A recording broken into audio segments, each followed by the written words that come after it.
حسنت جميع خصاله صلوا عليه وآله برادران ইসলাম ধর্মপ্রাণ মুসলমান বাবারা ভাইয়েরা আমার, মহান রব্বুল আলামিনের দরবারে শুকরগুজার আদায় করি যে মহান রব্বুল আলামিন আমাদেরকে প্রচণ্ড ঠান্ডাকে অপেক্ষা করে আল্লাহ তাআলার ঘর মসজিদের মধ্যে নিয়ে এসেছেন জুমার নামাজ পড়ানোর জন্য। এজন্যই আমরা সকলে জোরে সোরে বলি আলহামদুলিল্লাহ। শীত দেওয়ার মালিক কে? গরমের মালিক কে? আল্লাহ। শীত আসে কোত্থেকে, গরম আসে কোত্থেকে? জাহান্নাম যখন নিঃশ্বাস ছাড়ে, ভিতর থেকে নিঃশ্বাস ছাড়ে, সারাটা পৃথিবী গরম হয়ে যায়।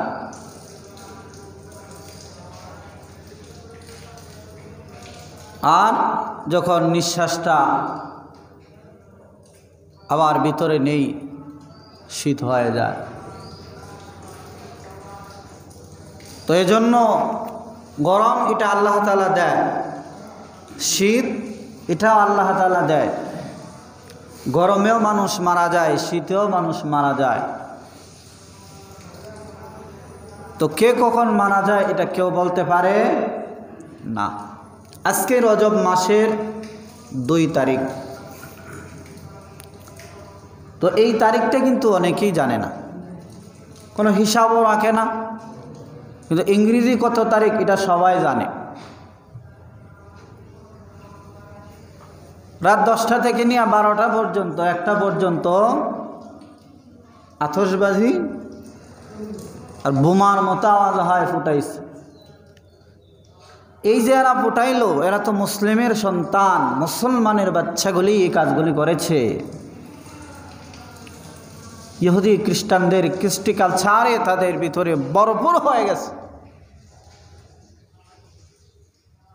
এজন্য রজব মাস, এই মাসে কি আমল করতে হবে?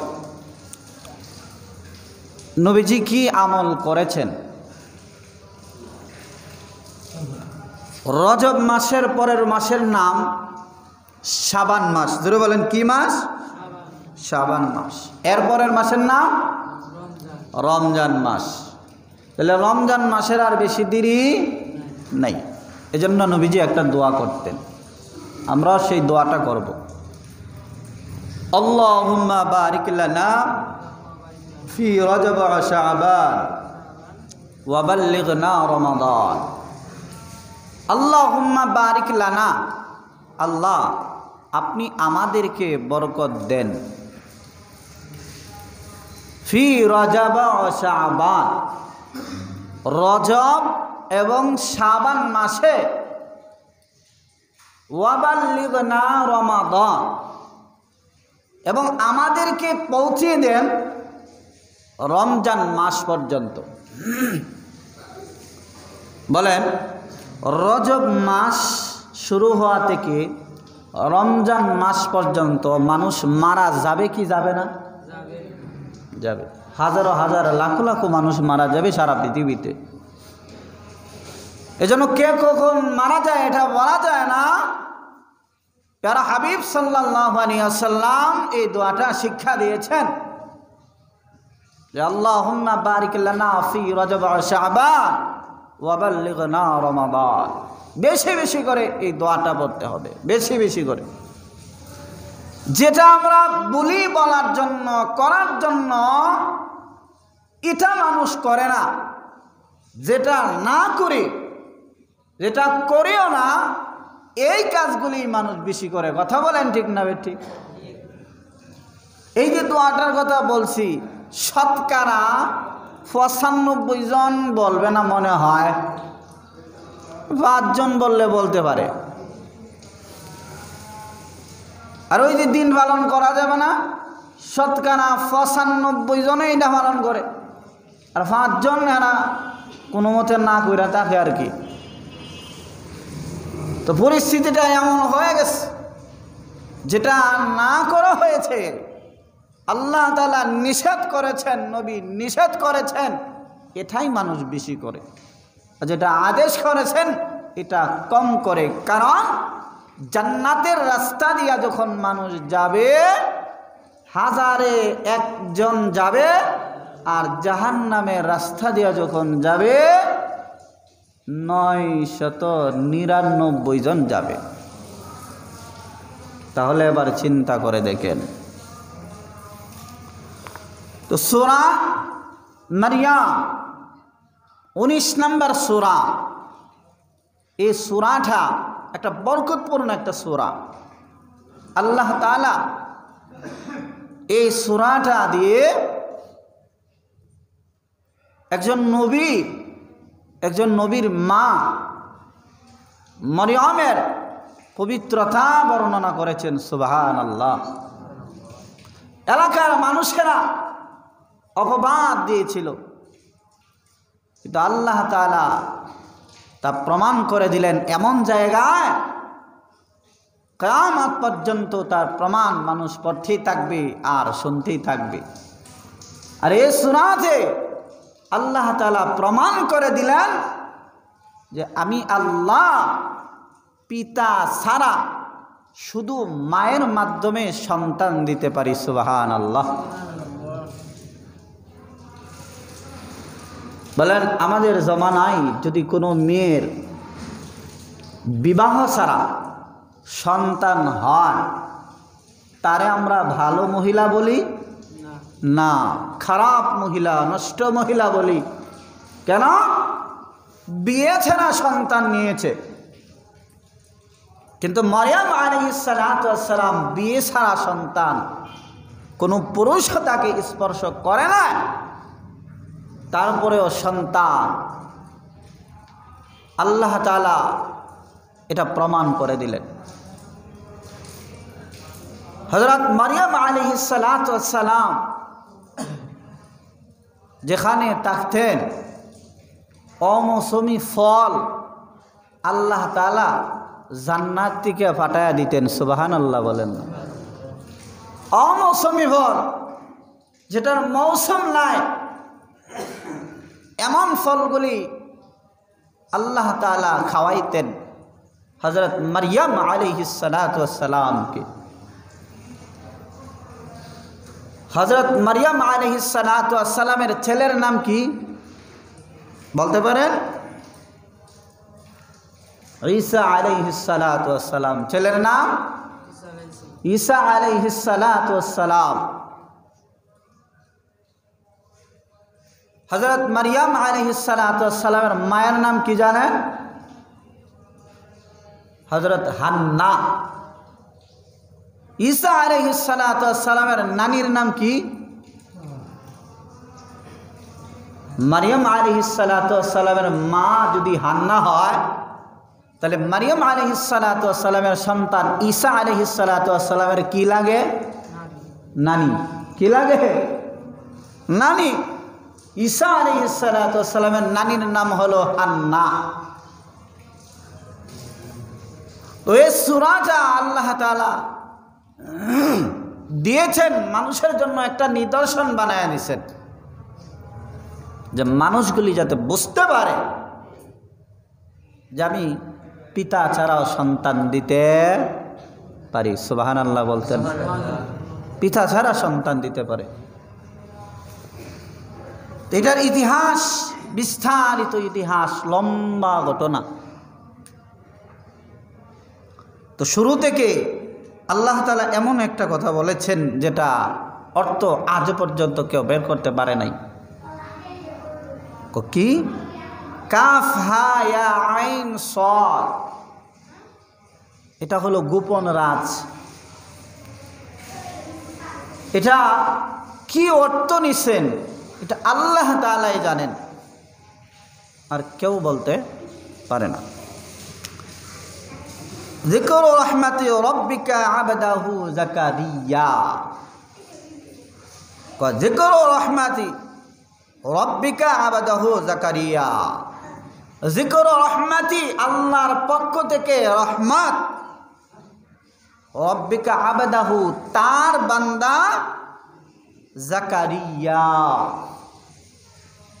জাকারিয়া আলাইহিস সালাতু ওয়াস সালাম তিনিও একজন নবী ছিলেন। কি ছিলেন?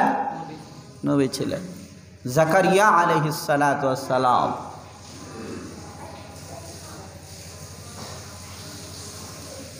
إذ نادى ربه نداء خفيا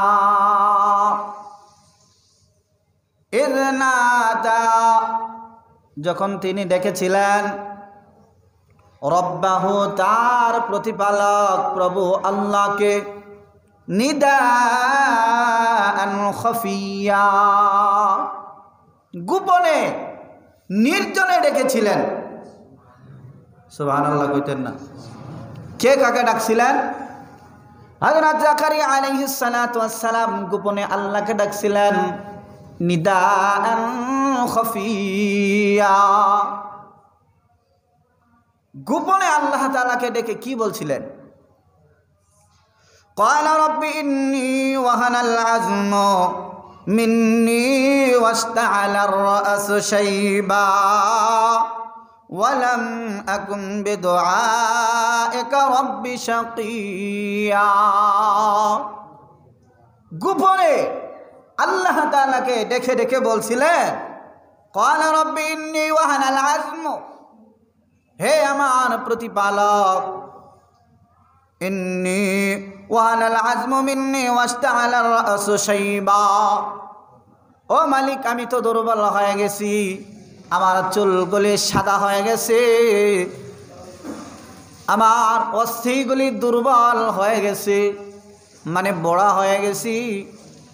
মিন্নী ওয়াসতা'আলার রা'সু শাইবা ওয়ালাম আকুম বিদুআইকা রাব্বি শাকিয়া। আল্লাহ তাআলাকে কিভাবে বলে দেখেন যে আল্লাহ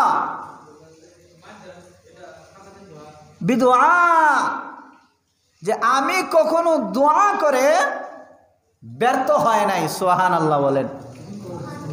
কি বলে? যে আল্লাহ আমি তোমার কাছে যা চাইছি তাই পাইছি। আর আমাদের অভ্যাস কি? আল্লাহ কত কিছু চাইলাম কোনোটাই তো পাইলাম না। আসেনি না? আসে না? আল্লাহর কাছে একটা জিনিস আমি চায়া পাই নাই। ও জানে না, ও না চাইতে যে আল্লাহ তাআলা তাকে চক্ষু দিয়েছে, ও না চাইতে যে আল্লাহ তাআলা তাকে মুসলমান বানিয়েছে, ও না চাইতে যে আল্লাহ তাআলা তাকে হাত পা গুলি সচল বানাইছে, তাকে কানা বানায় নাই, লোলা বানায় নাই, ল্যাংড়া বানায় নাই, ওয়ান্দ বানায় নাই। কথা বলেন ঠিক না বেঠিক? আল্লাহর কাছে চায় কিছুই পায় নাই। যা কিছু দেওয়া সব আল্লাহ তাআলা দিবে, যা কিছু নেওয়ার আল্লাহ তাআলা নিবেই। এটা কেউ ইচ্ছা করে রাখতেও পারবে না, আনতেও পারবে, কি বলেন, পারবে? যা কবলে আছে এটা আসবে, আর যা যাওয়ার আছে সেটা যাবেই। তো দোয়ার সিস্টেমটা দেখছেন আল্লাহ তাআলাকে বলে আল্লাহ কখনো কোনো কিছু চাইছি পাইছি না এমন নাই, এখন আমি একটা জিনিস চাইতেছি। কি চায় দেখেন, وإني خفت الموالي من ورائي وكانت امرأتي عاقرا فهب لي من لدنك وليا। ও মালিক,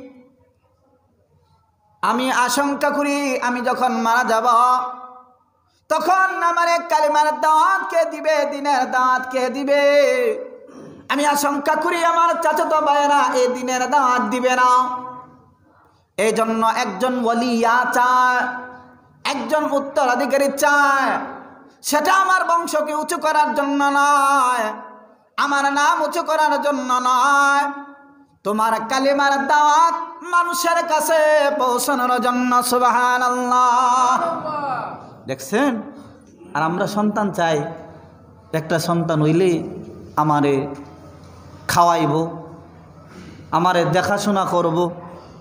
কথা বলেন, এ নিয়তই থাকে। কিন্তু জাকারিয়া আলাইহিস সালাতু ওয়াস সালাম চায় আল্লাহ তোমার দিনের জন্য, তোমার কালেমাকে বুলন্দ করার জন্য সারা পৃথিবীতে প্রসার করার জন্য একজন ওয়ালিয়া চায়, একজন উত্তরাধিকারী চায়। সুবহানাল্লাহ।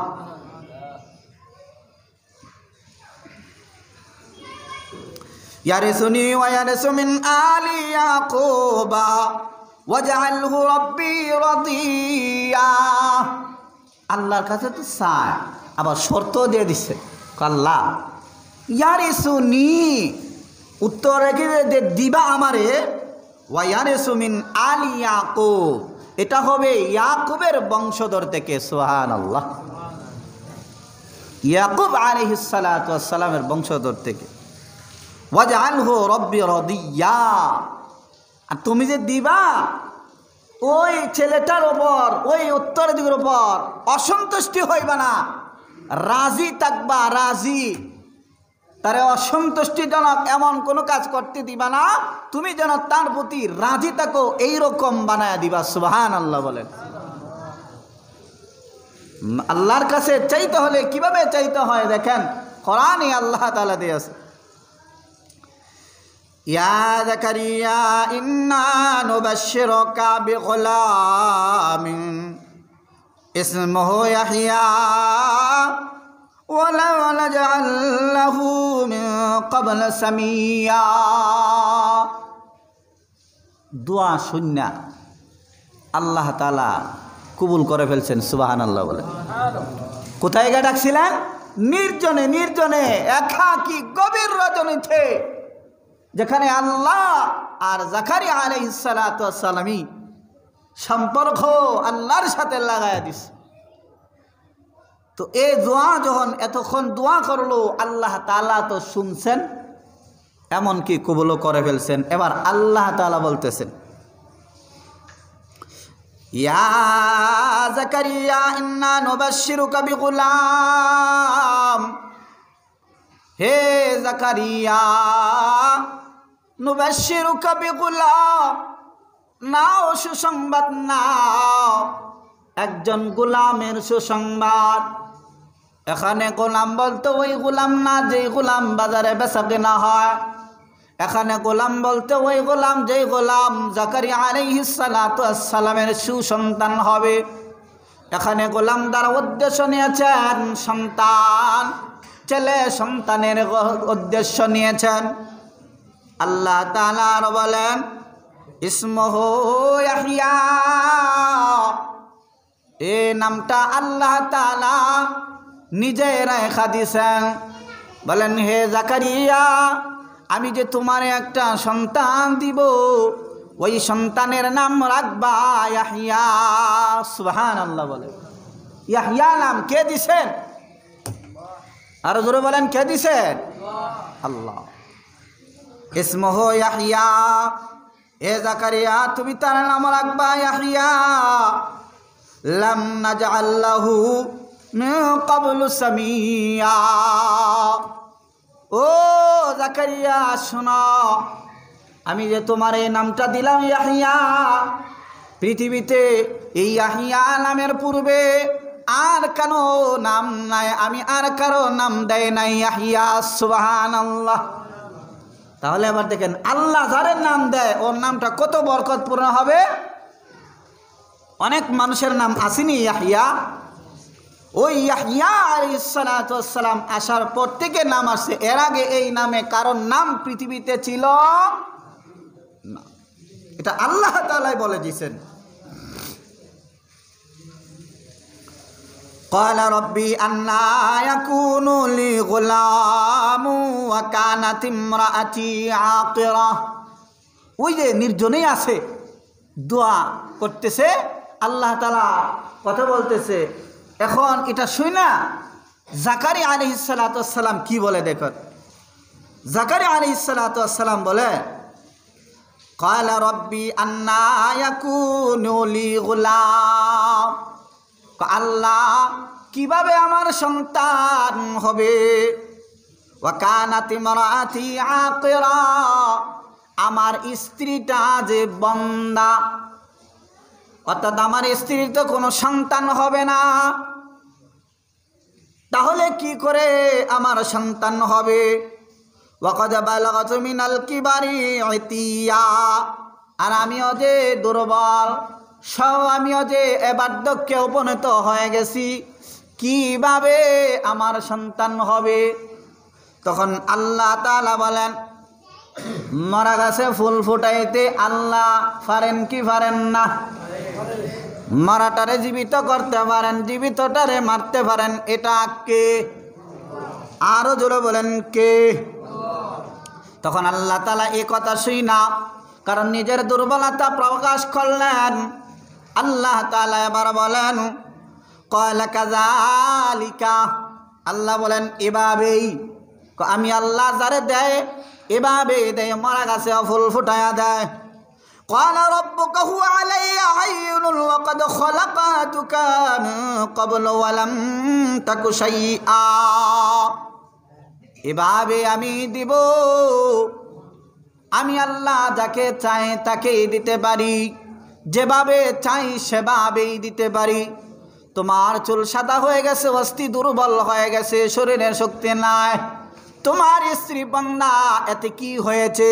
আমি আল্লাহ যদি দেয়, ওই দুর্বল বান্দা বান্দি কেউ দিতে পারি। সুবহানাল্লাহ। কি বলেন, আপনাদের বিশ্বাস আসেনি আল্লাহ দিতে পারেনি? না পারে না? ক্বালা রব্বি জাআলনি আয়াতান। এবার জাকারিয়া আলাইহিস সালাতু ওয়াস সালামের বিশ্বাস হইছে যে আল্লাহ যেহেতু কইছে আর কোনো সমস্যা নাই। এবার জাকারিয়া আলাইহিস সালাতু ওয়াস সালাম বলেন, তে আল্লাহ তুমি যে সন্তান দিবা এটা আমি কেমনে বুঝবো? একটা নিদর্শন দাও। তো আল্লাহ তাআলা নিদর্শন দেয়। ক্বালা আয়াতুকা আল্লা তুকাল্লিমান নাসা সালাসা লায়ালিন সাবিয়া। ও জাকারিয়া, নিদর্শন নিয়ে যাও, তুমি কথা বলতে পারবে না 3 দিন 3 রাত। তোমার স্ত্রীর পেটে যখন বাচ্চা আসবে তখন তোমার জবান বন্ধ হয়ে যাবে, বুবা হয়ে যাবে, কথা বলতে পারবে না। কয়দিন কয় রাত? 3 দিন 3 রাত তুমি কথা বলতে পারবে না। যখনই তুমি কথা বলতে পারবে না তখনই বুঝবে যে তোমার স্ত্রীর পেটে বাচ্চা আসছে। সুবহানাল্লাহ। فخرج على قومه من المحراب فأوحى إليهم أن سبحوا بكرة وعشيا। এ কথা শোনার পরে ফখরাজা তিনি বের হলেন আলা কওমিহি মিনাল মিহরাব, ওই যে নির্জনে বসেছিলেন মিহরাব থেকে বের হলেন। মিহরাব থেকে বের হয়ে যখন কওমের দিকে গেলেন, তার গোষ্ঠী জাতির দিকে গেলেন। জাতির দিকে যাওয়ার পরে কথা বন্ধ হয়ে গেছে, কথা নাই, ইশারায় কথা বুঝায়। কারণ আল্লাহ তো বলছেন 3 দিন কথা বলতে পারবে না। তো আল্লাহ তাআলা যে কথা বলছেন ওটাই সঠিক হয়েছে, কথা বলতে পারে না। এবার জাতিদেরকে, তার বংশধরকে, যাদেরকে দাওয়াত দেওয়ার এদেরকে ইশারা ইঙ্গিতে বুঝাইয়া দিলেন। কি বুঝাইলেন? ইশারা দ্বারা। আনসাব্বিহু বুকরাতা ওয়া আশিয়া, ইশারার মাধ্যমে বুঝাই দিলেন, হে আমার জাতি, হে আমার কওম, তোমরা শোনো, তোমরা সকাল সাব্বিহু সকালে, বুকরাতা ওয়া আশিয়া বিকালে জিকির করবা। কার? আরো জোরে বলেন কার? তোমরা সকাল এবং সন্ধ্যায় জিকির করবা আল্লাহর। এই জন্য আমরা করবো তো ইনশাআল্লাহ। তো সকাল সন্ধ্যা আমরা জিকির করব। লা ইলাহা ইল্লাল্লাহ, আলহামদুলিল্লাহ, সুবহানাল্লাহ, আল্লাহু আকবার। এই 4টা শব্দ হাদিসে পাওয়া যায় জিকিরের জন্য সবচেয়ে উত্তম। এই 4টা শব্দ দিয়ে জিকির করবো তো আমরা ইনশাআল্লাহ। আজকে এ পর্যন্তই, আগামী জুমায় বাকিটা হবে ইনশাআল্লাহ। যারা সুন্নত পড়েন নাই তারা কবল জুমা সুন্নত পড়বে।